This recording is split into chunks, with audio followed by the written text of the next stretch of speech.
السلام علیکم دوستو، میرا نام سہیل ہے۔ آپ کو معلوم ہی آج جو سانحہ ہوا ہے لاہور سے کراچی آنے والی پرواز، جو کہ کراچی میں ماڈل کالونی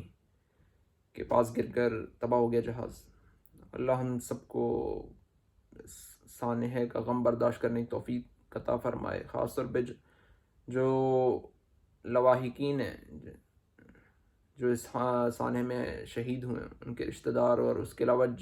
جس علاقے میں وہ گرا ہے، جن مکانات کے اوپر ریزیڈینشیل ایریا تھا،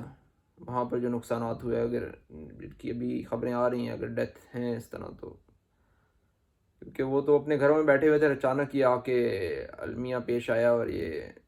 جو حادثہ ہو گیا، جہاز آتے ہوئے ان کے اوپر گر گیا۔ اللہ ان سب کے جو شہید ہوئے ہیں اس میں، ان کو اللہ شہادت کا درجہ عطا فرمائے، رمضان کے مہینے میں ان کے درجات بلند عطا فرمائے، آمین۔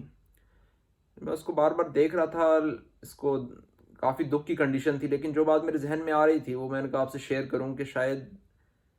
یہ اللہ تعالیٰ کی طرف سے اس طرح کے واقعات ہیں جو کہ ہمیں یہ یاد دلانے کے لیے کہ ہم نے اس دنیا سے چلے جانا ہے۔ کہ آپ دیکھیں، آپ کسی کا جنازہ ہوتا ہے، ہم اس میں جاتے ہیں اور اس کے بعد قبرستان میں جاتے ہیں تو ایک مرتبہ کچھ خیال آتا ہے کہ یار ہم نے بھی جانا ہے، اور کافی ٹائم تک اس کا اثر رہتا ہے، اس کے بعد ختم ہو جاتا ہے۔ لیکن یہ اس طرح کے واقعات دیکھیں، اب وہ کہہ رہے ہیں کہ 13 سیکنڈ سے اگر مزید وہ فلائی کرتا تھا وہ دوسری طرف پہنچ جانا تھا، اور کیجولٹیز جو بھی اس طرح کی ہلاکتیں ہوئی ہیں وہ نہیں،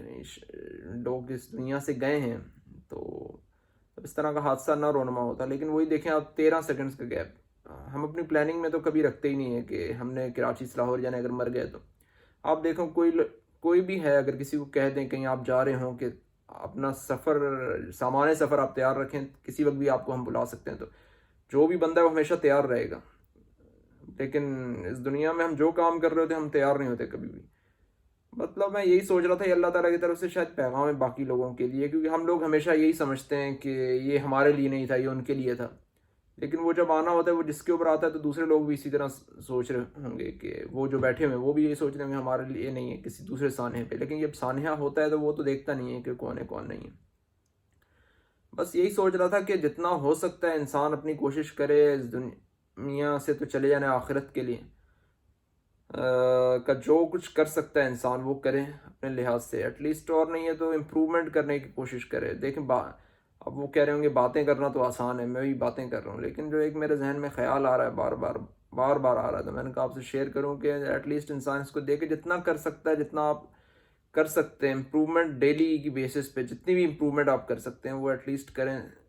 تاکہ اس طرح کی یہ واقعات ہیں بیسیکلی لرننگ ہے دوسروں کے لیے، کہ اور کوئی یہ ایک لیسن لرنڈ ہے کہ آپ کسی وقت بھی کہیں بھی جاتے ہوئے کچھ بھی ہو سکتا ہے آپ کے لیے، تو آپ ہمیشہ تیار رہیں۔ مطلب یہ جو ہوا ہے یہ ایک سبق ہے، اگر ہم سیکھیں تو، کہ آپ کسی وقت بھی تیار رہیں، کہیں بھی جانا پڑ سکتا ہے آپ کو، اس دنیا سے کسی وقت بھی جانا پڑ سکتا ہے۔ اللہ ہم سب کو اپنے اعمال صحیح کرنے کی توفیق عطا فرمائے۔ باتیں کرنا تو آسان ہے، لیکن عمل صحیح کرنا وہ مشکل ہے۔ لیکن وہی مشکل کام ہے کہ اگر ہم سوچیں تو میرا یہ یقین ہے کہ انشاءاللہ تعالیٰ اس میں بہتری آئے گی۔ جس طرح آپ نے سنا ہے کہ بچہ جو چھوٹا ہوتا ہے وہ ہمیشہ ماں باپ کے لیے چھوٹا رہتا ہے، وہ ڈیلی اس کو دیکھتے رہتے ہیں، ان کو پتہ نہیں چلتا کہ وہ بچہ بڑا ہو رہا ہے، لیکن وہ بڑا ہو رہا ہے۔ اسی طرح اگر آپ اپنے اندر تھوڑی سی امپرومنٹ کرنے کی کوشش کریں تو کئی سالوں بعد شاید کوئی اور دیکھے گا تو آپ کو بتا سکتا ہے کہ اس میں امپرومنٹ ہوئی، آپ کو خود کو پتہ نہیں چلے گا، لیکن امپرومنٹ ہوتی ہے اس میں۔ تو یہ امپرومنٹ کرنے کی کوشش کریں، یہ کنٹینیوس پروسیس ہے، اور جب بھی اپنی پلاننگ کریں بیچ میں یہ خیال لازمی رکھیں کہ کچھ بھی ہو سکتا ہے، اس دنیا سے کسی وقت بھی جا سکتے ہیں۔ اللہ تعالیٰ جتنے لوگ اس دنیا سے گئے ہیں اس حادثے میں، جن کو نقصان پہنچا ہے، اللہ تعالیٰ ان کے جتنے بھی ورثہ ہیں ان کو صبر عطا فرمائے، آمین۔ ہم سب کو صبر عطا فرمائے۔ مطلب ایک نیشنل لیول پہ ہمارا ایک سانحہ ہے کہ پوری قوم ہی اس کے اندر افسردہ ہے،